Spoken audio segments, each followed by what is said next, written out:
नमस्कार, सत श्री अकाल, राम राम सा, खम्मा गणी, वड़क्कम, प्रणाम। आप सभी का ऑल्टरनेट मीडिया में फिर से स्वागत है।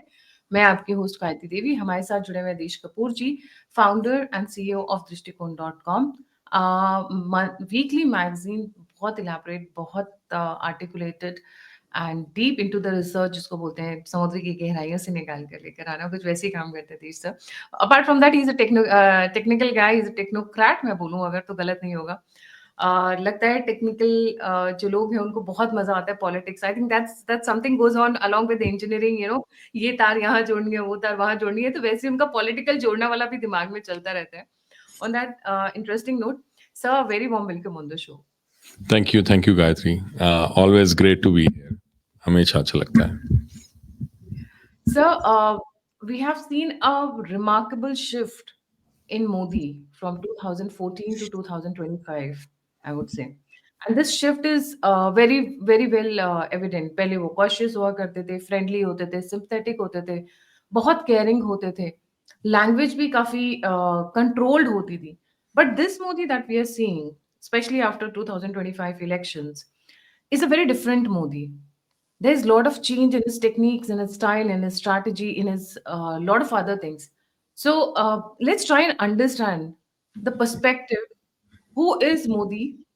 And understand him, what direction he's trying to take the country through. And obviously, the other changes associated. A very warm welcome. The platform is yours, sir. Sure, thanks. हम ये देख सकते हैं कि मोदी जी थोड़े चेंज हुए हैं पहले से। एटलीस्ट उनका जो बिहेवियर है, ओवर्ट बिहेवियर, हम कह सकते हैं कि वो चेंज हुआ है। बट इंटरनली, वस्तुतः जो मोदी जी हैं वो as a person, I don't think as a being कभी चेंज हुए हैं। He is a person who is very intense, very knowledgeable, very deep thinking, and a person who wants to execute. तो अगर हम शुरू करें उरी से, उरी के बाद जो सर्जिकल स्ट्राइक्स हुई, 2 ऑपरेशन सिंदूर, हम पाएंगे कि एक थ्रेड है।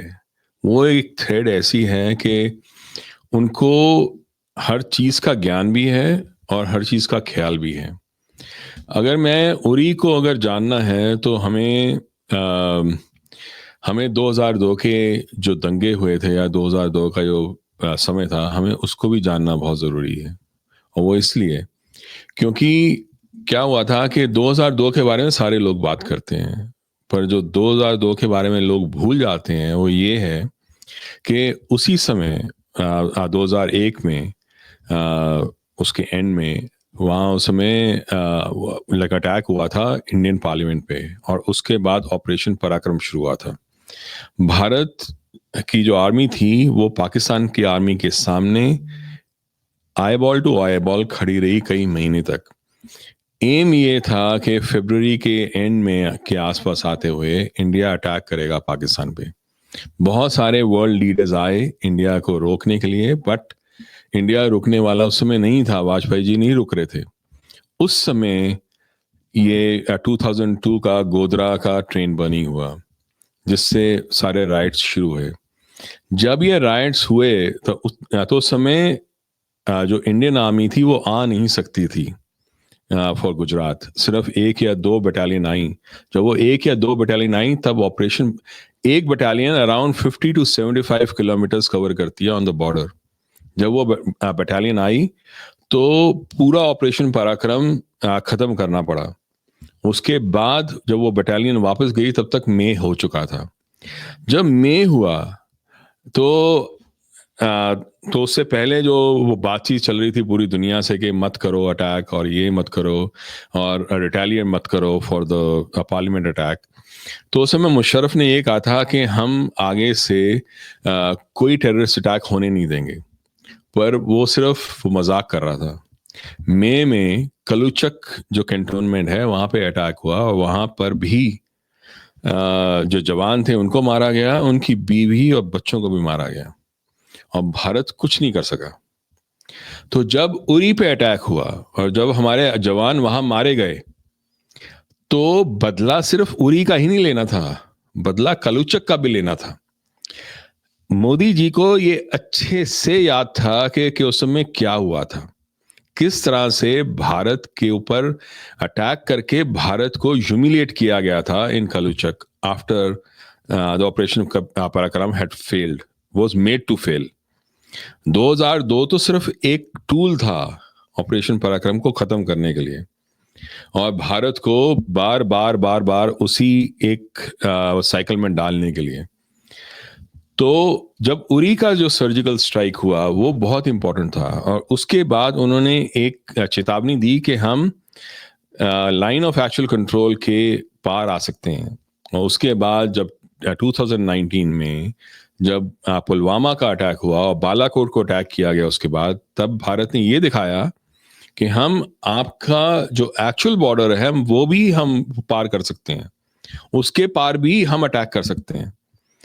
ऑपरेशन सिंदूर जो है वो भारत की जो मॉडर्न हिस्ट्री है उसमें अनप्रेसिडेंटेड है। इनफैक्ट ग्लोबल हिस्ट्री में in terms of military strategy unprecedented रहेगा, क्योंकि ये एक ऐसा अटैक था जब पहली बार ऐसा हुआ कि भारत ने एज फार एज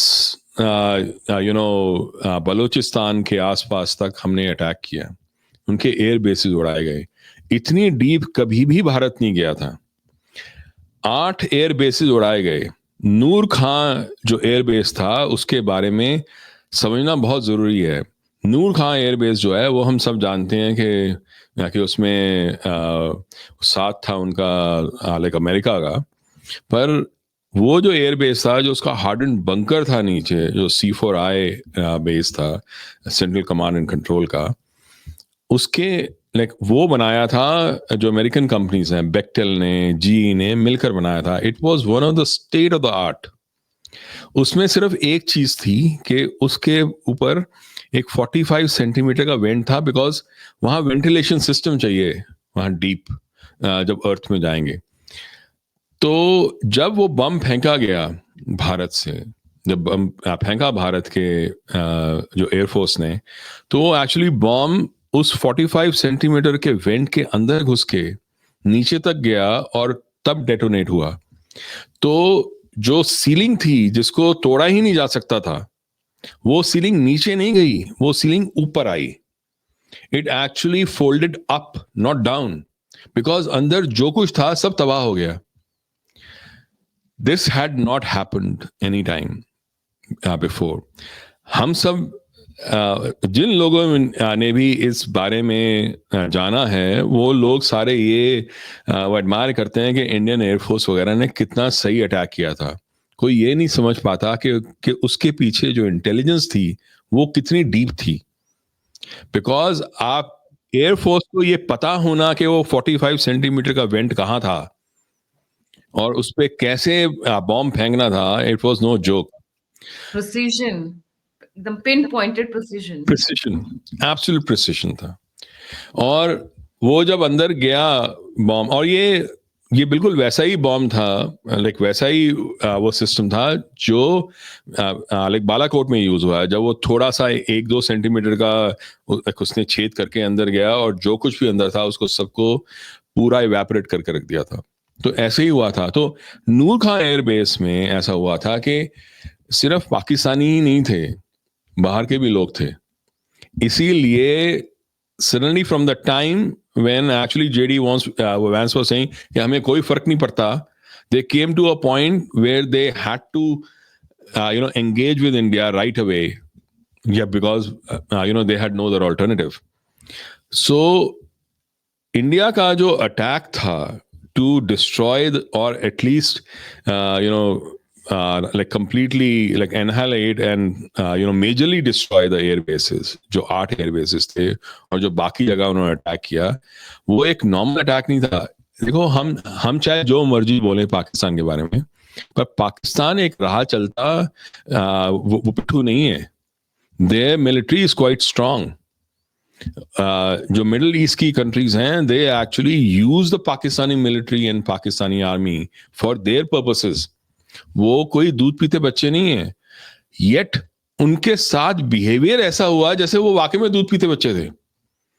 ऐसे उनकी पिटाई की गई जैसे उनको कुछ पता ही नहीं था, वो राह चलते वो थे लोग कि उनको कोई भी आके 2 थप्पड़ मार के चला गया। तो इसके लिए जो प्रिपरेशन की जरूरत थी, इतने सालों तक जो प्रिपरेशन हुई, वो बड़ी सोची समझी प्रिपरेशन थी। Like it was not joke. And the reason why the West suddenly, especially the US, और जो उनका मिलिट्री इंडस्ट्रियल कॉम्प्लेक्स है जिसको लोग डीप स्टेट भी बोलते हैं, has become so anti-India is this कि ऑपरेशन सिंदूर में 2 चीजें ऐसी हुई। First, the attacks on the air bases, and second was the air defense system. Air defense system India ने S-400 भी पूरी तरह यूज नहीं किया। उन्होंने एक्चुअली जो अपना आकाश और आकाश तीर था उसी को यूज किया था। वो भी पूरा अगर एयर डिफेंस सिस्टम को अगर लें तो सिर्फ 10% ही यूज हुआ है। उसके बावजूद पाकिस्तान के पास एक भी जवाब नहीं था। इंडिया ओपनली उनके अंदर घुस जाता था और मार रहा था, और वो एक भी मिसाइल, एक भी ड्रोन भारत के ऊपर नहीं दाग सके। हालांकि उन्होंने कोशिश जरूर की to actually attack Vaishno Devi, Delhi and Harmandir Sahib, but they could not. What I am trying to say is के जो भारत एक ऐसे पॉइंट पे था between Uri and Operation Sindoor, can be said the change what Modi has gone through? We can analyze the changes. Correct. So वो actually, like, Modi has thought through the whole thing. मतलब from a time when he framed the attack in a way कि हम सिर्फ एक line of actual control के पार जाएंगे to a point कि हम धड़ल्ले से कुछ भी अटैक कर सकते हैं आपके वहां पर, और आप कुछ नहीं कर सकोगे। आपका पूरा न्यूक्लियर जो थ्रेट है उसको हमने न्यूट्रलाइज कर दिया। ये एक बहुत बड़ा चेंज था from a time when he did not want to take on the world to a point that he actually wanted to take on the world. Because ऐसा तो नहीं है कि भारत को या मोदी जी को पता नहीं था। Offensive to defensive to offensive कह सकते हैं। करेक्ट। पहले डिफेंस खेल रहे थे, अब ऑफेंस पे आ गए। हाँ, वो पहले था like offensive defence, like defensive offence, अब उल्टा है।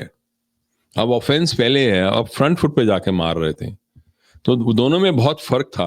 पहले पुल शॉट्स खेल रहे थे पीछे जाके बैक फुट पे, now it was front foot पे आके छक्का मारना। तो दोनों के उसमें तरीके में बहुत फर्क था।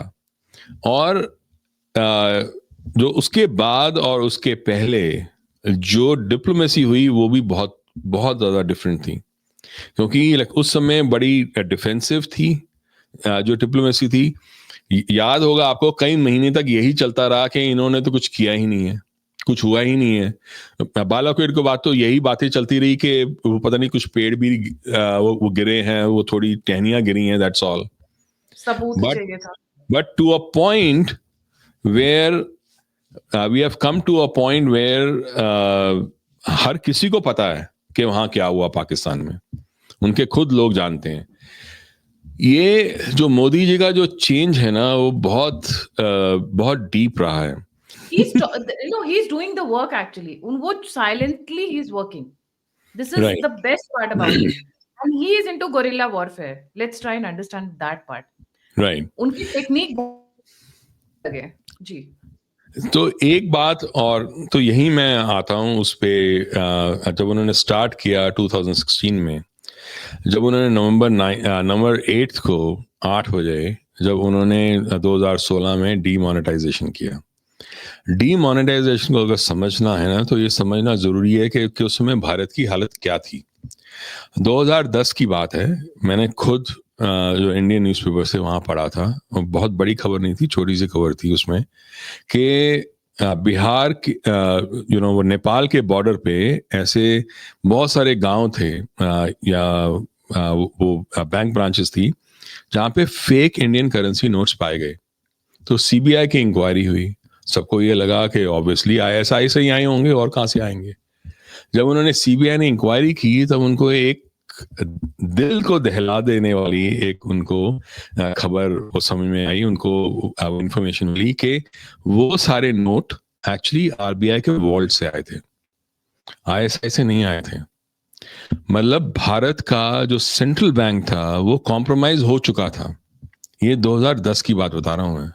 अगर आपका खुद का सेंट्रल बैंक जो है वहां पर नोट आईएसआई डाल रहा है, तो उसका मतलब ये है कि आपकी इकोनॉमी में कुछ बचा ही नहीं है बचाने के लिए। अब उस समय जब 2014 में जब मोदी जी आए और जब ये देखा उन्होंने कि क्या हालत है, एनपीएस तो जो थे वो तो बढ़ ही गए थे, वो डीमोनेटाइजेशन करने का जो इरादा उन्होंने लिया वो शायद इसीलिए लिया था क्योंकि और उस समय एक्चुअली एनपीए के लिए मीटिंग चल रही थी आरबीआई में उस रात 8 बजे के आसपास।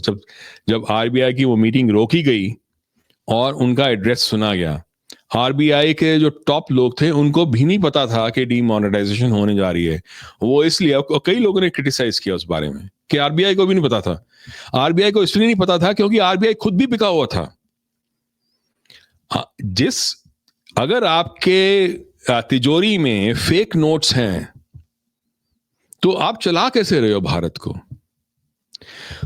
ये बड़े लोग नहीं जानते और इस बारे में बात करना बहुत जरूरी भी है। आपको पता है कि जो पाकिस्तान की जो कंपनी है जो प्रिंट करती है करेंसी नोट्स, तो उसका नाम है पाकिस्तान सिक्योरिटी प्रिंटिंग कॉर्पोरेशन। वो जो है 1949 में बनी थी।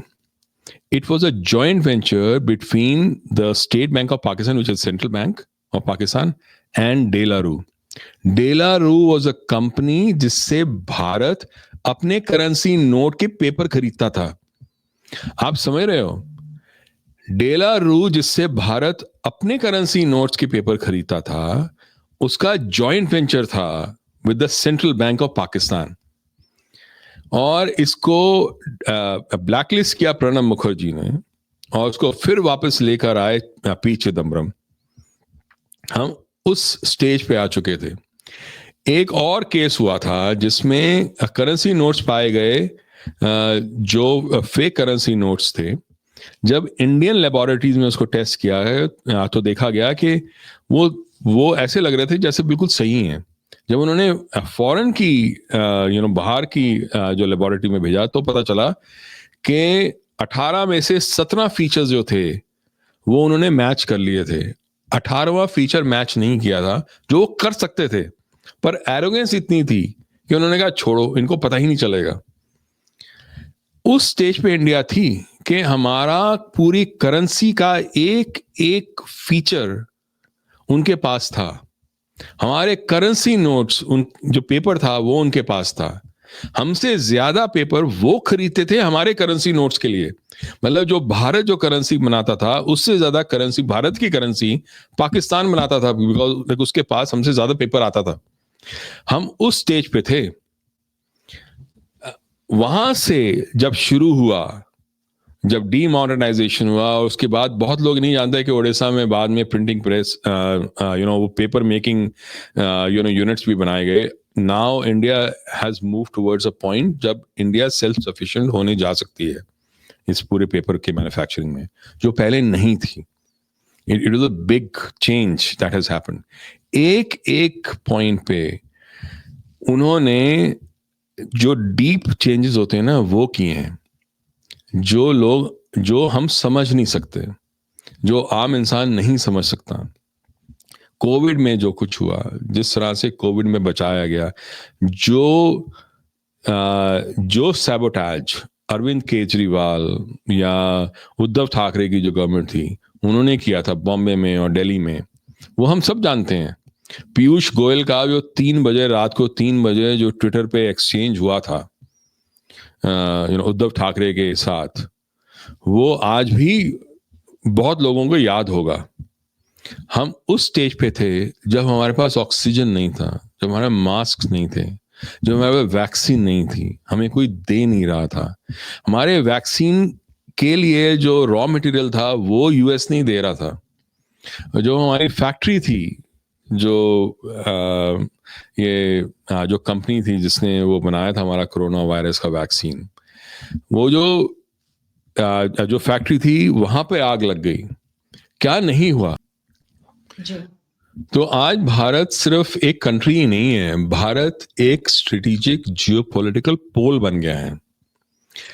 अब जब अगर आप देखो जो फिनलैंड के जो प्राइम मिनिस्टर हैं, जब उन्होंने आज बात की है कि कैसे जो ग्लोबल वेस्ट है उसने भारत का साथ ना देके भारत को चाइना के साथ मिला के एक बहुत बड़ा मिस्टेक की है। अगर आप उसको ध्यान से अगर समझो, और जो बाकी लोग जो बोल रहे हैं, स्पेशली जो प्रोफेसर सैक्स, जेफरी सैक्स वगैरह बोल रहे हैं, Bharat has become a geopolitical pole in the world right now. It is not possible to move forward without Bharat itself. ये अगर 2014 में बहुत लोगों को शायद नहीं याद होगा, 2014 की बात है जब भारत एक ऐसे पॉइंट पे था जब वो एक ब्रिक्स में भी क्यों है इसके बारे में क्वेश्चंस आने शुरू हो गए थे, क्योंकि इकोनॉमी इतनी खराब हो चुकी थी। मैं जानता हूं कि यहाँ पर यूएस में लोग जब बात करते थे जो टॉप इकोनॉमीज की या जो इमर्जिंग इकोनॉमीज है, तो वो ये कह रहे थे कि भारत को इंक्लूड ही नहीं करना चाहिए जो इमर्जिंग इकोनॉमी है, बिकॉज वो इतना खराब हो चुका है। वहां से एक ऐसे पॉइंट पे आना जब वो नंबर 3 नंबर 4 है पूरी दुनिया में, इट्स अ बिग चेंज। ये इतना आसान नहीं है जो मोदी जी ने किया है, और ये तब है जब उनके खिलाफ पूरा डीप स्टेट, पूरा military industrial complex, Pakistan, China अब तक, एंड जो इंडिया की ऑपोजिशन है वो हाथ धो के उनके पीछे पड़ी थी। कई लोग अक्सर बात करते हैं कि ये जो है मोदी जी ये कर रहे हैं वो कर रहे हैं। मैं उनको हमेशा, और खास तौर पे जब जो हिंदूज हैं या जो इवन जो बीजेपी के सपोर्टर्स हैं, जब वो बात करते हैं, मैं उनको कहता हूँ कि 3 चीजें इंपॉर्टेंट होती हैं।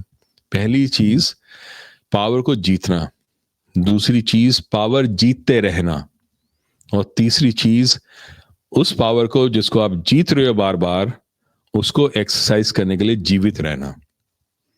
ये तीनों चीजें बहुत जरूरी होती हैं जो भारत में हुई ही नहीं है।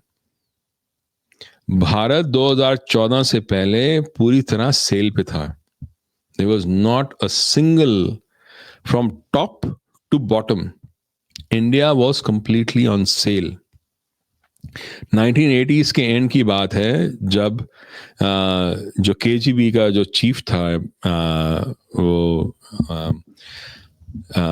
जो उनके जो एक्सटर्नल जो ऑपरेशंस है, उसका कलुजन नाम था उसका, उसने कहा था कि India is on sale, anyone can buy anyone in India. That was the situation.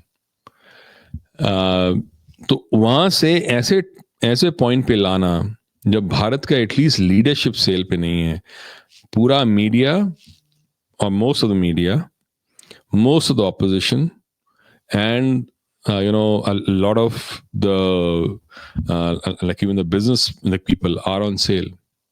जब हिंडनबर्ग की रिपोर्ट जिस तरह से हुई, वो हम सब जानते हैं कि क्या हुआ था, कौन कौन सेल पे था, कौन कौन नहीं था। प्रणब मुखर्जी ने तो एक बार वो पार्लियामेंट में भी बोला था कि कौन कौन से ऐसे इंडियन जर्नलिस्ट हैं जो सेल पे थे, और वो आगे जाके प्रेसिडेंट बने। So it was not like he was not joking around, like he knew what he was saying. हम जानते हैं कि चाइना ने किन किन जर्नलिस्ट को खरीदा था, like उसकी भी रिपोर्ट आ चुकी है, राइट? उसकी भी रिपोर्ट आई थी। द थिंग इज कि इंडिया के जर्नलिस्ट, इंडिया का मीडिया, इंडिया के ऑपोजिशन और इंडिया की जो बाकी जो एजेंसीज हैं, जो ब्यूरोक्रेट्स हैं, वो भी पूरे सेल पे थे। उसके बावजूद भारत को एक पोल बनाना, एक जियोपॉलिटिकल पावर बनाना, और एक ऐसे पॉइंट पे लेकर आना जहां पर आप इतने सारे चेंजेस ला चुके हो कि बात करते करते हम थक जाएंगे। यूपीआई का कह लो, मेक इन इंडिया, बट एक बड़ी इंटरेस्टिंग चीज है जिसके ऊपर ज्यादा बात नहीं होती है। Everybody talks about UPI, obviously this is going to lead to de-dollarization. Then second is आपका डिफेंस सेक्टर का मैन्युफैक्चरिंग, रिलायबिलिटी, द कॉन्फिडेंस, अपने अपनी जो हमारा जो अपना कल्चर है, जो स्पिरिचुअलिटी है, कॉन्फिडेंस है, भारत की जो सभ्यता है, उसमें फिर से वापस विश्वास जागृत कर देना। अभी तक के प्राइम मिनिस्टर्स जो आते थे, उनको नवरात्रों में कुछ भी करने से बड़ा डर लगता था। ठीक है? दिवाली के टाइम पर प्रॉब्लम होती थी। So that thing he has brought it back. He is the proud Hindu. वो ये नहीं बोले तुम फॉलो करो, but I will follow. So he knows the billions take inspiration from him. 9 दिन नवरात्रों के कौन सा प्राइम मिनिस्टर रखता है भाई? Possible, it is really not possible, difficult है, बहुत डिफिकल्ट है with the kind of schedule he has. सुबह 4 बजे, 5 बजे उठ के एंड जो शाम को 9-10 बजे तक लगा हुआ, कंटिन्यूअसली और वर्किंग, वर्किंग। उस टाइम पे फास्ट रखना is not easy. Ask right. Me, it's not easy, मतलब आपको उस वक़्त फास्ट रखना, और वो भी जब वो एक टाइम खाते हैं, पूरे दिन खाते नहीं।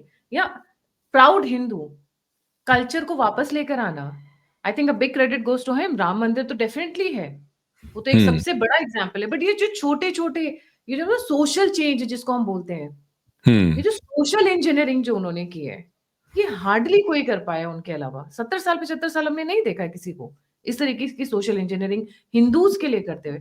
और एक चीज़ जिस पे मैं चाहूँगी कि आप इलैबोरेट करें देश साहब, डेफिनिटली ही has a far sightedness, he is very he is visionary. इन्होंने जिस तरीके से अपनी टीम चुनते हैं, मतलब जर्नलिस्ट सर्कल में बोल पहले होता था बस यही बंदा बनेगा, ये 3 नाम है, इन तीनों नाम में से ये प्लस माइनस ये घटा-जोड़ सब अपने हिसाब से कास्ट कॉम्बिनेशन कर लेते थे। ही इज़ दैट गवर्नमेंट जहाँ पे जर्नलिस्ट हाथ खड़े करते हैं एंड बोलते हैं, "we will not predict anything." he's become a nightmare for a lot of journalists actually. बहुत लोगों की दुकान बंद कराई है उन्होंने। Please elaborate. हाँ, मैं इसके बारे में ये आपने बहुत अच्छा पॉइंट उठाया, बिकॉज बहुत कम लोग हैं जिनकी जो जो पारखी नज़र होती है वो इतनी पैनी होती है। बहुत कम लोग हैं, बिकॉज एक तो ये है कि ये वो वाले लोगों को रखते हैं जिसको बाकी लोगों ने सोचा भी नहीं होता, बट मोर इम्पोर्टेंटली ये ऐसे लोगों को जो ठीक नहीं है भारत के लिए, बहुत दूर से पहचान जाते हैं। जब ये पहला जो इनका जो वो था रूल था, जो टर्म थी, उसमें जो पहले टर्म में जब इन्होंने अरुण शौरी को नहीं रखा तो मैं बड़ा हैरान हुआ। मैंने कहा ये अरुण शौरी ने सुब्रमण्यम स्वामी को नहीं रखा तब भी हम हैरान सुब्रमण्यम हुए थे। स्वामी को तो फिर भी उन्होंने एटलीस्ट वाजपेयी को गिराया था, जो वाजपेयी गवर्नमेंट थी, पर मैंने अरुण शौरी ने तो जो बुक्स लिखी हैं वो लेजेंडरी हैं। मतलब जो उनका थॉट प्रोसेस था वो तो लेजेंडरी है, उससे हम सब ने सीखा है। फिर अरुण शौरी को क्यों नहीं रखा? और ये मेरे को तब समझ में आया जब अरुण शौरी को नहीं रखा और अरुण शौरी ने जाके कांग्रेस से हाथ मिला लिया। तब मुझे समझ में आया कि अरुण शौरी जो इतने साल ये बातें करते रहे, वो सिर्फ एक महज दिखावा था, या अपने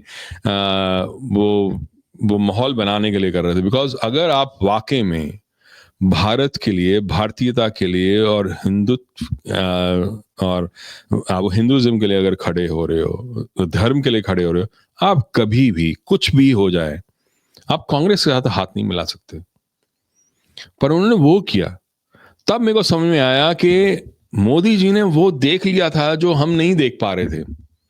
इन्होंने इतने सारे लोग, बहुत सारे ऐसे मिनिस्टर्स हैं जो हमें लगता था कि पहली टर्म में जब आए तो बहुत अच्छे हैं। बड़े एक स्पोर्ट्स मिनिस्टर भी थे, आपको याद होगा।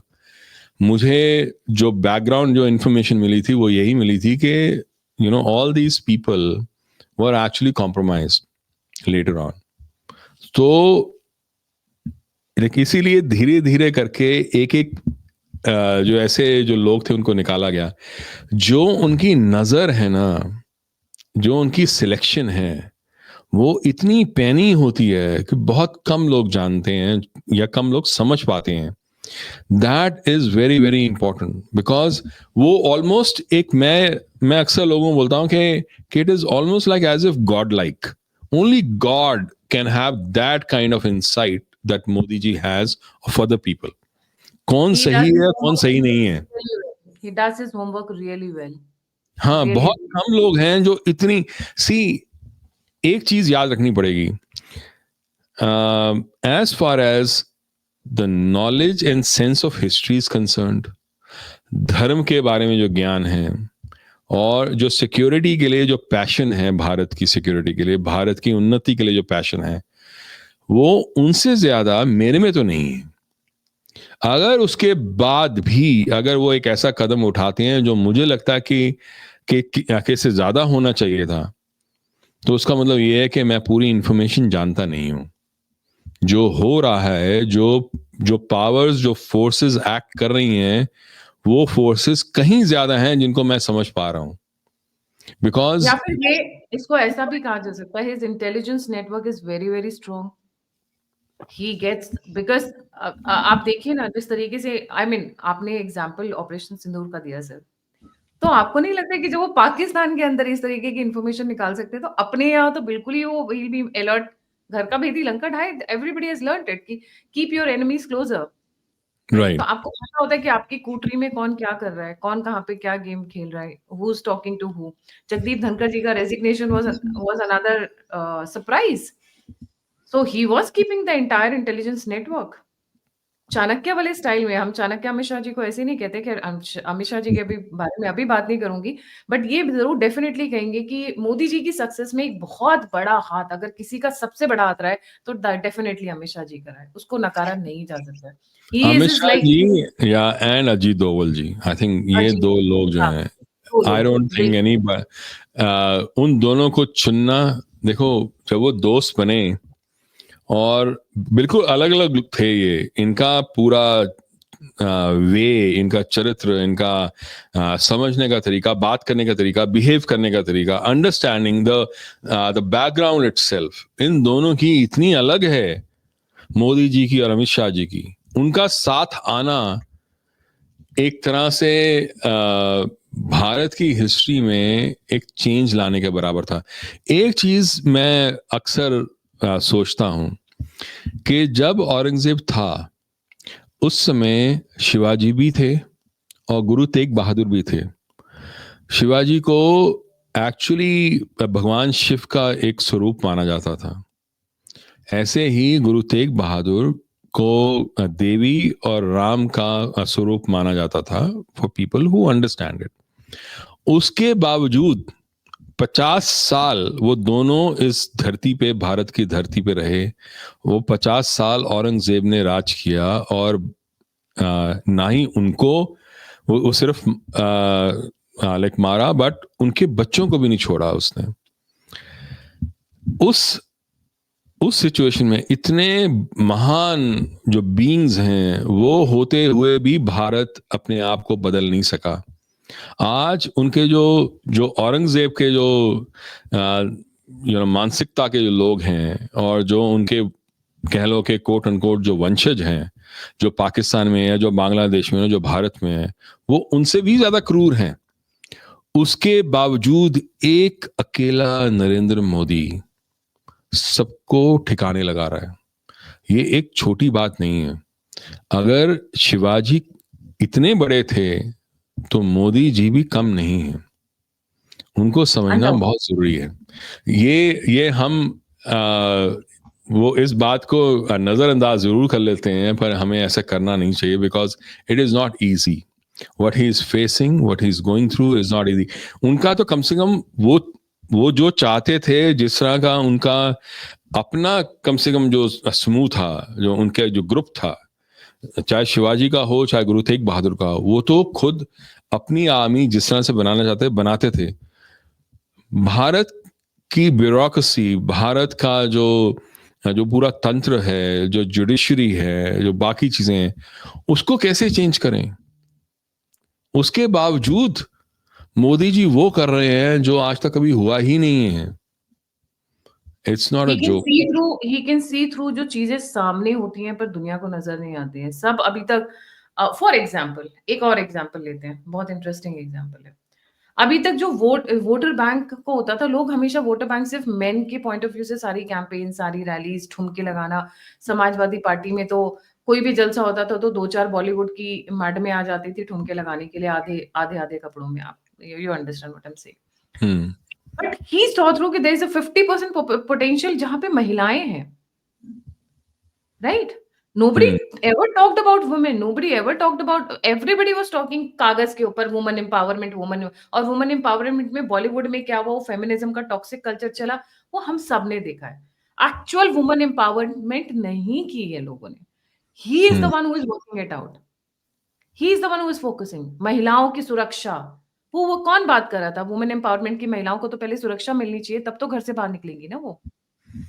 बिल्कुल महिलाओं को एज अ वोटर बेस कौन सोच रहा था?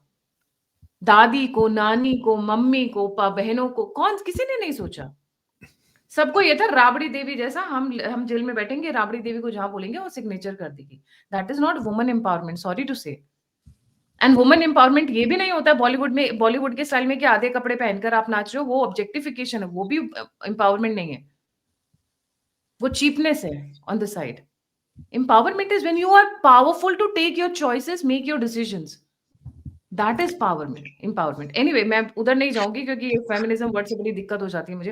वापस नहीं आ नहीं जाते हैं. मैं एक बात ये कहना चाहूंगा यहाँ पर, क्योंकि जो भारतीय सोच है और जो बाहर की सोच है, औरत जो वर्ड है उसका मीनिंग क्या है वो काफी सारे लोग जानते हैं. वो दैट इज लाइक वो जेनिटल्स के यूज किया जाता है. जो भारत में स्त्री को जिस तरह से देखा गया वो बहुत अलग से देखा गया. मैं एक छोटा सा एग्जांपल देना चाहता हूँ यहाँ पर. आपने कभी भी सीता जी को राम पत्नी सीता बोलते हुए कभी सुना है किसी को? कभी नहीं सुना होगा. पर आपने हमेशा राम को सियापति राम कहते हुए हमेशा सुना है. आपने लक्ष्मीपति नारायण बोलते हुए सबको सुना है. आपने कभी लक्ष्मी जी को नारायण पत्नी वो कहते हुए नहीं सुना. अब से एक जनरेशन पहले तक हमारे जो कवि थे उनका नाम था, वो ऐसे थे, सुमित्रा नंदन पंत, सुभद्रा कुमारी चौहान. सुमित्रा के बेटे, सुभद्रा की बेटी, उनका अपना नाम ही नहीं था. वो अपनी मां के नाम से जाने जाते थे. राम अपनी पत्नी के नाम से जाने जाते थे. सीता राम के नाम से नहीं जानी जाती थी. हमारे सियावर यहाँ, रामचंद्र की जय जो कहते हैं, हाँ, सियावर. सियावर राम, हमेशा सियावर राम कहते हैं. वो कभी सीता को वो राम की पत्नी नहीं बोला जाता, हमेशा उल्टा बोला जाता है. हमेशा एक आदमी की पहचान जो है, एक पुरुष की पहचान हमेशा स्त्री से होती थी. स्त्री की पहचान पुरुष से नहीं होती थी भारत में. हमसे एक जनरेशन पहले तक ही ऐसा चलता रहा था. वो दोनों ज्ञानपीठ अवार्ड वो विनर्स थे, सुभद्रा कुमारी चौहान और सुमित्रा नंदन पंत. इतने बड़े बड़े कवि थे, उनका अपना नाम ही नहीं था. आप समझ सकते हो. तो मैं ये कह रहा हूं कि हमारी जो सभ्यता है वो बहुत अलग है. उसमें नारी प्रधान रही है हमेशा. हमें फेमिनिज्म पढ़ाना और सिखाना एक तरह का हमारे लिए गाली है, और ये समझना बहुत जरूरी है. तो अगर मैं उस तरह से देखूं तो जो इन्होंने स्टेप्स लिए वो सभ्यता के साथ रहते हुए, उस पे विचार करते हुए, और फिर उन्होंने वो वाले स्टेप्स लिए, बिकॉज वो जरूरी था स्त्री का आगे बढ़ना. क्योंकि आप देखो, पूरे संसार से स्त्री और जो फेमिनिन है उसको तो फेंक ही दिया ना, उसको तो खत्म कर दिया गया था. Exactly. So this is where he saw the 50%, correct. right? और सिर्फ एक इसके भारत अलावा में ऐसा था जब हाँ, वहां. एक चीज और भी बड़ी इंटरेस्टिंग हुई जो लोगों ने कभी ध्यान नहीं दिया है, and which he is doing it, and now Congress has understood that. वो सोशल इंजीनियरिंग अब कांग्रेस भी करने की कोशिश कर रही है, is the targeting the youth, the students. School में जाना, स्कूल के बच्चों से बात करना, मन की बात करना. उसके बाद हिंदूज का जो सोशल इंजीनियरिंग हो रहा है, they are getting united. People like caste, we don't bother about caste. यार हिंदू रहेंगे तो कास्ट की बात करेंगे ना. We don't even correct. want to bother about it. People, the change you can perceive and say. You can see it happening in the society. I have seen so many changes in Bharat. So वो देख पाते हैं जो बाकी लोग miss कर जाते हैं. So he has that land. Coming to sir next point. Media की दुकानें बंद कराने में सबसे बड़ा हाथ उनका है. जी.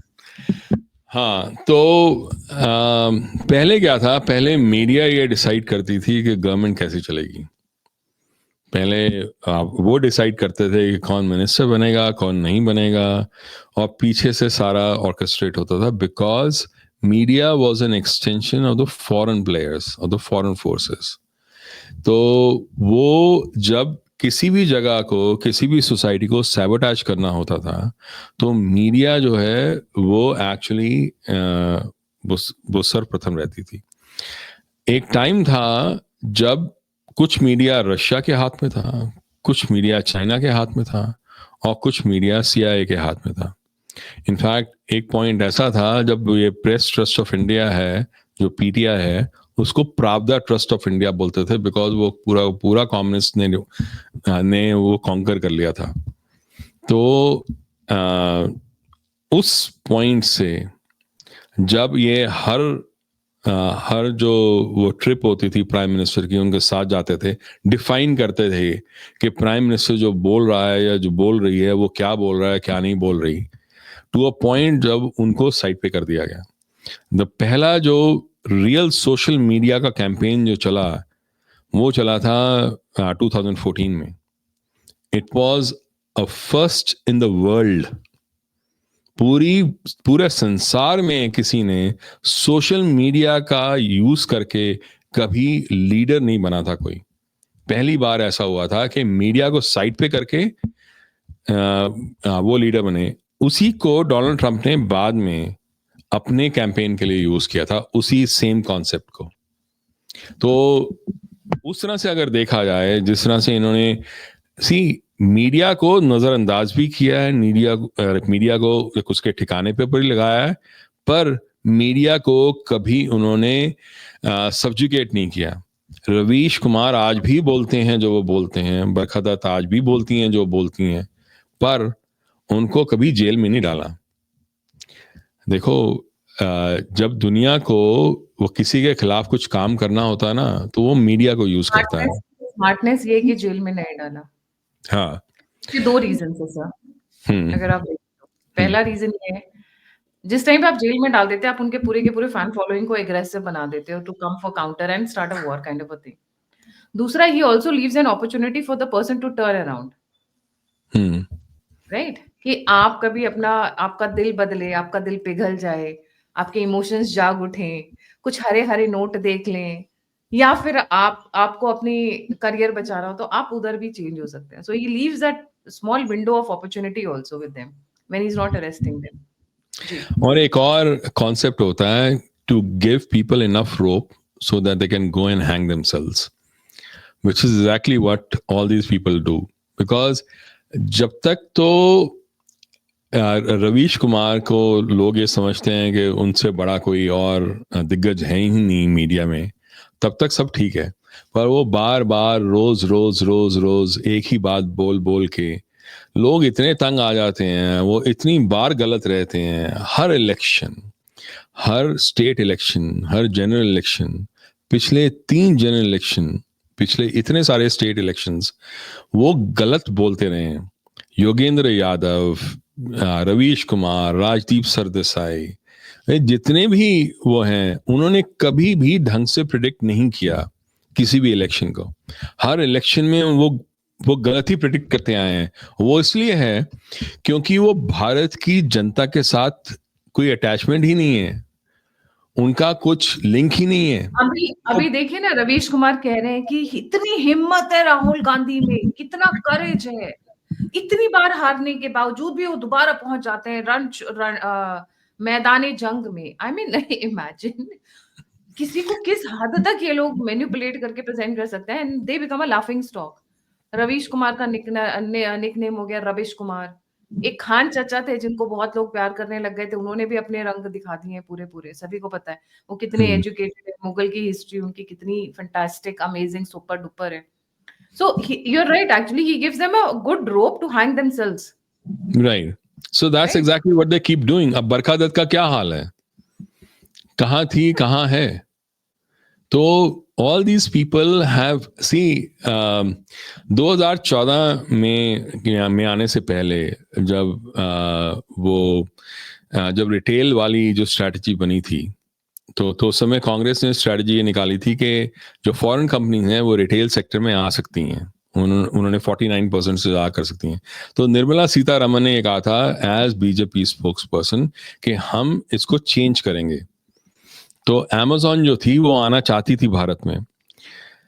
अमेजॉन वॉशिंगटन पोस्ट भी ओन करती है। आपको पता नहीं याद है कि नहीं याद है, पर 2014 के आसपास वॉशिंगटन पोस्ट ने बरखा दत्त को एक अपना ग्लोबल एडिटर बनाया था। अब ये बताने की जरूरत नहीं है बरखा दत्त को कि उसको मोदी के बारे में क्या लिखना है।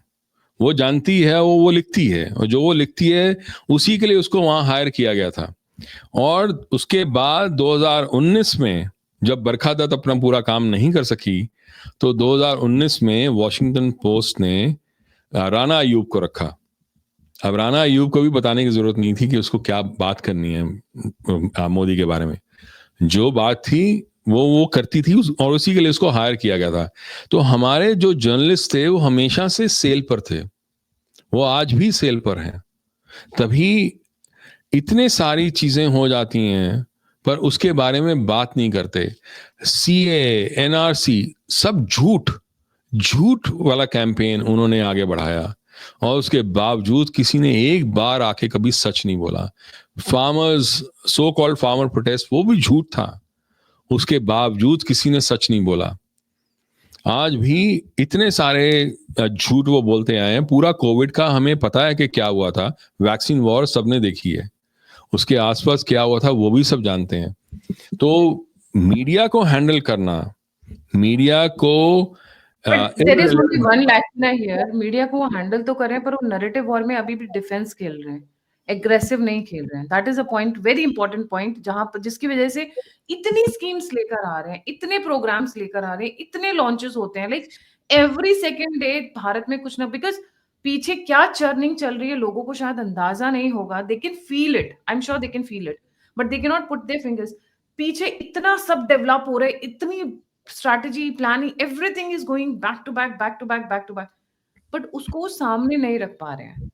They still are on the defense front when it comes to the narrative war, जहां पर हम लोग अपनी पूरी कोशिश करते हैं, यहाँ पर हम जैसे लोग, that we try and fill up that gap actually. इसी पे लाइक, सब्सक्राइब और शेयर जरूर ठोक दीजिएगा।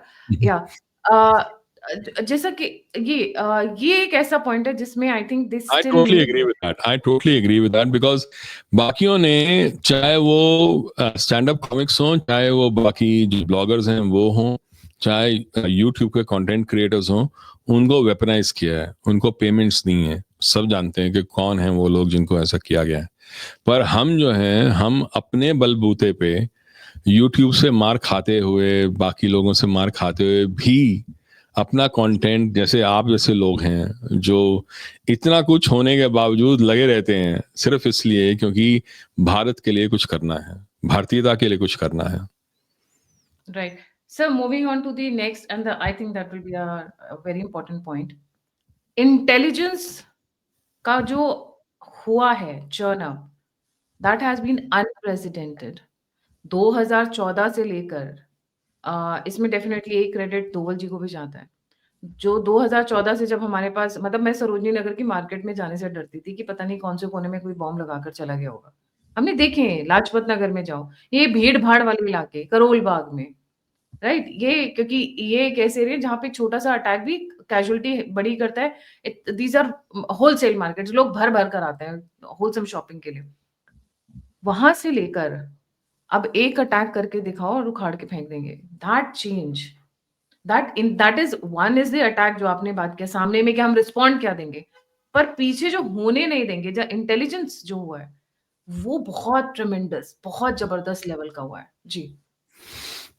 बिल्कुल सही कह रहे हो आप, क्योंकि जो चेंज जो आया है हमारे पूरे इंटेलिजेंस के जो फ्रेमवर्क है, उसको अगर लोगों को अगर याद हो 1980s में हालत ये हो गई थी कि raw actually was involve in a court case.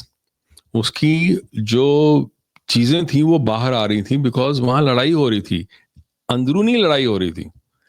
और उसके बाद जिस तरह से रॉ को खराब किया गया, रॉ को एक ऐसे पॉइंट पे ला दिया गया जहां पर वो ऑलमोस्ट एक पेडेस्ट्रियन बन गया था। उसके पास पावर्स नहीं थी, उसके पास पैसे नहीं थे, और कहाँ देखो, एक तो पहली बात ये है कि आईएसआई जो है वो शुरू ही 1948 में किया गया। रॉ जो है वो 1968 के आसपास 20 साल बाद जाके शुरू हुआ था। हम इतने पीछे थे उनसे, आईएसआई से और पाकिस्तान से। तो हमारा जो इंटेलिजेंस ऑपरेशंस जो थे वो इतने कॉम्प्रोमाइज हो जाते थे कि हमारे लोग कॉम्प्रोमाइज हो चुके थे। आईके गुजराल ने क्या किया था वो सब जानते हैं कि उन्होंने पूरे पूरे एजेंट्स की लिस्ट ही दे दी थी पाकिस्तान को। मोरारजी देसाई ने जो बेवकूफ़ी की, वो ये सारे लोग जानते हैं। I'm sorry, but I generally don't hold my words back, and I'm not very sophisticated. Probably that's the reason. I'm just natural. ये लोग क्या बुड़बक थे, या पीछे से मिलियन डॉलर्स इनके स्विस अकाउंट्स में ट्रांसफर हुए थे, या इनके बेटों और बेटियों को कहीं सेटल कर दिया गया था? Because this kind of foolishness you can't expect from a prime minister. अपने बट एजेंट्स कौन देता है? इनको तो घेर घेर के इनकी करतूतें बाहर और निकालनी चाहिए. How dare they. See the reason is, मैं अपने व्यूअर से बात कर रही हूँ इस रीजन से, we have to set standards. You dare do this with the country, you dare betray us. आप पीठ में छुरा घोप कर देखो, तुम्हारी 7 पुश्ते वापस पॉलिटिक्स में नहीं आएंगी. हमें ये स्टैंडर्ड सेट करना है. 1.5 बिलियन पॉपुलेशन, मार्केट वगैरह अलग बात है, ह्यूमंस हैं हम. आप कैसे, जो लोग अपनी जान सरहद के उस पार लेकर जा रहे हैं, या फिर जो ठीक है हमारे लिए हम वहां से हायर कर रहे हैं, पर वो भी इंसान है जो हमारे लिए काम करें. होना ये चाहिए somebody who is working for Bharat, उसको कोई आंख उठाकर देखे तो वो आंखें फोड़ देंगे. ये स्टैंडर्ड होना चाहिए. और तुम अपने ऑफिस में बैठकर, अपनी वो एसी ऑफिस में बैठकर और हुक्का हुक्का फूंकते हुए आप एजेंट्स की लिस्ट दे दोगे? इनकी तो फैमिली को तबाह कर देना चाहिए, बर्बाद कर देना चाहिए. ऐसे ऐसे प्राइम मिनिस्टर्स, चीफ मिनिस्टर, ऐसे नेताओं की फैमिलीज को. Let them not come back to power. And let me tell you, offense is the best defense. भय भिन्न होए न प्रीत, and power respects power. ये जब तक समझेंगे नहीं, अंदर बैठेगा नहीं, तब तक हमारी इज्जत भी नहीं होगी. Absolutely. I really couldn't believe कि ये लोगों ने ऐसे काम किए हैं. This is common. Hamid Ansari भी तो उनमें से एक थे जिन्होंने ईरान में जाके वो सारा वो दे दिया था उनको इन्फॉर्मेशन. ये हमारे साथ जो विश्वासघात है वो बहुत देर से हो रहा है. मैं तभी कहा था कि हमारा पूरा तंत्र ऊपर से लेके नीचे तक पूरा बिकाऊ था. तो जब ये अजीत दोवल जी को इन्होंने रखा एज द एनएसए और फिर जो इंटेलिजेंस के चेंजेस किए, मैं जैसे बता रहा था कि वो 45 सेंटीमीटर का वेंट जो है और जो बाकी जो पाकिस्तान को मैप किया गया, एक छोटा सा एक आर्टिकल आया था इन टाइम्स ऑफ इंडिया कुछ साल पहले. उसमें ये था कि इसरो ने पाकिस्तान का 80% एरिया मैप कर लिया है. ये कुछ साल पहले की बात है. अब तक वो चप्पा चप्पा, ऐसे ही अननोन गनमैन नहीं जाते ना, ऐसे ही वो 45 सेंटीमीटर का वेंट जो है उसको ढूंढा नहीं जाता, ऐसे ही किराना हिल्स के खास जगह पे मारा नहीं जाता जहां से न्यूक्लियर रेडिएशन शुरू होती है. ऐसे ही सिर्फ एक एक करके उनके जो मुरीद को बाकी जो वो जगहें हैं उनकी बहावलपुर वगैरह में अटैक नहीं किया जाता इतने प्रिसिशन से. कुछ ना कुछ इंटेलिजेंस तो है ना, और वो इंटेलिजेंस एक मामूली इंटेलिजेंस नहीं है. Because whatever is known by ISI, whatever is being done by ISI is also known as and is being done by CIA, because वो पूरी तरह से वो कॉम्प्रोमाइज था पाकिस्तान उनके हाथ में. इंडिया का रॉ जो है वो ऑलमोस्ट खत्म हो चुका था after the IK Gujral in 1990s. वहां से यहां तक लेकर आना कि एक 45 सेंटीमीटर का वेंट जो है वो भी हमसे छुपा नहीं है. एक बहुत बड़ा जर्नी है, बहुत बड़ी यात्रा है, ये छोटी नहीं है. इसको हमें छोटा नहीं समझना चाहिए. तभी that is the reason why कि इंडिया में उनका टेररिस्ट जो अटैक है वो हो नहीं पाता. बिकॉज ऐसा नहीं है कि उन्होंने करना छोड़ दिया है, उन्होंने अटेम्प्ट करना छोड़ दिया है. कई लोग ये कहते हैं अच्छा अब तो वो अटैक होते नहीं है. इसलिए नहीं होते क्योंकि उनको होने नहीं दिया जाता. इसलिए नहीं होते, लेकिन इसलिए नहीं वो हो पा रहे क्योंकि उन्होंने करना छोड़ दिया है. उन्होंने कुछ करना नहीं छोड़ा. अभी पीछे एक ऐसा वो हुआ था इंसिडेंट जहां पर कुछ लोग फिर से हमारे कोस्ट पर वो आने के लिए पकड़े गए थे by coast guards. How do you think, like what do you think they were trying to do? So ये एक एक चीज और है सर, मतलब बीच में एक चीज और, he believes in his own more than he believes others और आउटसाइडर्स. अपनों के ऊपर विश्वास उनको ज्यादा है. वो बोलते हैं ना, मतलब अगर आप देखो तो जिन लोगों को हायर करते हैं, he has not only a knack for the right kind of a person. हमने सुब्रमण्यम स्वामी का केस और अरुण शौरी वाला केस जो देखा, पर उनको ये कि मैं बाहर वाले लेकर नहीं आऊंगा अपने को, तो वो इंडिया स्पेसिफिक, भारत स्पेसिफिक रहते हैं, और उनके मुंह से इंडिया कम निकलता है, भारत ज्यादा निकलता है. आप कभी भी देखिएगा, ये एक बहुत बहुत अपार्ट फ्रॉम दिस हमने देखा है किस तरीके से लॉ एंड ऑर्डर में चेंजेस हो रहे हैं, किस तरीके से उन्होंने सिंप्लीफाई करने की कोशिश की है लॉ को, जुडिशरी को. कोशिशें हैं भारत न्याय संहिता लाना, और वो जो छोटी-छोटी चीज़ें वो जो देखते हैं ना, and then that leads to a big churning. मतलब माइक्रो से लेके मैक्रो तक का जो उनका थॉट प्रोसेस है, बहुत क्लियर, शार्प, प्रिसाइज़ है.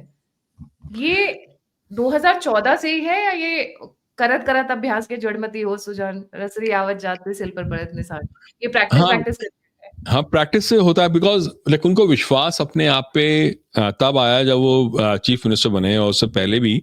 बट चीफ मिनिस्टर जब वो बने, उन्होंने जिस तरह से जो भारतीय मूल के जो लोग थे, जब उन्होंने वो दिवस जब कर रहे थे, और जिस तरह से वो लेकर आए वापस, और जिस तरह से लाइक उन्होंने कांटेक्ट किया, जब वो यहाँ जब आते थे, लाइक यूएस में गए, ऑस्ट्रेलिया में गए, यूके में गए, मैडिसन स्क्वायर गार्डन में जो कुछ किया उन्होंने, हाउडी मोदी किया, लोग समझते हैं वो छोटी बात थी. वो छोटी बात नहीं थी, और वो बीजेपी नहीं करती थी, वो एक्चुअली यहीं के लोग करते थे. हम खुद पैसे दे के वहां जाते थे, वो कोई और आके हमारे लिए नहीं करता था. बट उससे ये हुआ, जब हाउडी मोदी हुआ, जब इतना बड़ा स्टेडियम भर गया और सब मोदी मोदी कर रहे थे, वो उस पूरी रैली के बाद मोदी जी जाके ट्रंप के साथ नेगोशिएट कर रहे थे. आप सोचो, ट्रंप उस रैली से निकल के बाहर आया है, जिस रैली में 50,000 लोग एक स्टेडियम में बैठे हुए मोदी मोदी कर रहे थे. उसके बाद जो नेगोशिएशन जो हुई होगी, वो कैसे हुई होगी? जब उन्होंने सेम चीज यूके में की, जब उन्होंने सेम चीज ऑस्ट्रेलिया में की, तो जो नेगोशिएशंस का जो पावर थी, जो बैकअप पावर जो थी, वो कितनी रही होगी उनके पीछे. और उसके बाद हमें किस नजर से देखा गया कि कहां तो हम पॉलिटिकली इररिलेवेंट थे, कहां जो लास्ट इलेक्शंस हुई वहां पर विवेक रामास्वामी और बाकी लोग इस तरह से ऊपर चढ़ के आए, वो ऐसे नहीं आए. और एक और चीज मैं कहना चाहूंगा कि एक चीज जो जो जो उन्होंने चेंज की है, वो है इंडिया कभी असर्टिव नहीं था. इंडिया हमेशा डर डर के बात करता था. एक बहुत अच्छा एग्जाम्पल है जो इतना सीधी तरह से समझा सकता है, वो है कि इंडिया की जो नेवल स्ट्रेटजी थी 2007 में, जो इंडिया की जो मैरीटाइम स्ट्रेटजी थी, मिलिट्री स्ट्रेटजी, उसका टाइटल था freedom to use the seas. हम किसी से भीख मांग रहे थे, हमें फ्रीडम दे दो कि हम यूज कर सकें सीज को, मतलब अपनी चीज को जिसका हम मालिक हैं, हम चौधरी हैं. हाँ. 2015 में जो आई, जो स्ट्रेटजी आई, उसका टाइटल था ensuring secure seas. We will ensure that the seas are secure. हम किसी से भीख नहीं मांग रहे. आज इंडिया जब क्वाड का और जब इंडो पैसिफिक का पार्ट है, वो इसलिए नहीं है क्योंकि हम यहाँ पर हैं, वो तो पहले भी थे, पहले हमें कोई पूछता नहीं था. वो इसलिए हैं क्योंकि इंडियन ओशन पे भारत का राज है, और बाकी जो कंट्रीज हैं, जापान है, ऑस्ट्रेलिया है, यूएस है, they look up to Bharat. When Red Sea में पायरेट अटैक्स होते हैं तो भारत जाता है वहां पर, बाकी लोग नहीं आते. तो there is a big difference that has happened. And last जो पॉइंट है जो मैं बोलूंगा वो ये है कि फ्रॉम अ पॉइंट जब भारत के पास कोई मिलिट्री इक्विपमेंट नहीं होता था, to a point where Bharat अब ब्रह्मोस जैसे मिसाइल बना रहा है, एयर डिफेंस सिस्टम ऐसा बना रहा है जो आयरन डोम को भी पीछे छोड़ गया है. There is a big change. Today India is one of the fastest growing weapon supplier to the world. एक टाइम था जब हम एक गन भी नहीं वो बना सकते थे. मुझे आज भी याद है जब कारगिल का जो वो वॉर हुआ था, उस समय भारत की आर्मी के पास ढंग के पॉन्चोस भी नहीं होते थे. यहाँ से हमने पैसे इकट्ठे करके जो आर्मी सरप्लस के कई पॉन्चोस थे वो भिजवाए थे, बिकॉज उनके पास पैसे नहीं होते थे, पॉन्चोस नहीं होते थे, वो गीले हो जाते थे. वो इस तरह से, मुझे एक बताया था एक आर्मी के बंदे ने, कहते हैं हम उनके टेररिस्ट को इस तरह से मारते हैं कि उसके पॉन्चों में छेद ना हो, ताकि हम उसका पॉन्चो बाद में यूज कर सकें.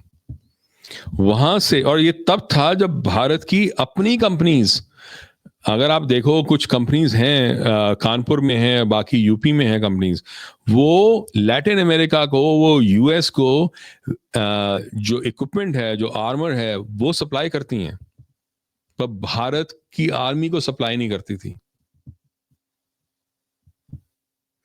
हम वहां से आए हैं, जो आज ब्रह्मोस है वो वहां से आया है, ये याद रखना चाहिए. Undoubtedly. From a defensive Narendra Modi to an offensive Narendra Modi, what a change. What a change. और मैं व्यूअर से रिक्वेस्ट करूंगी, जो भी देख रहे हैं, घर में जो वोट नहीं डालने जाएगा वो मान लीजिए गद्दार है, क्योंकि ये एक ऐसा मोमेंट है.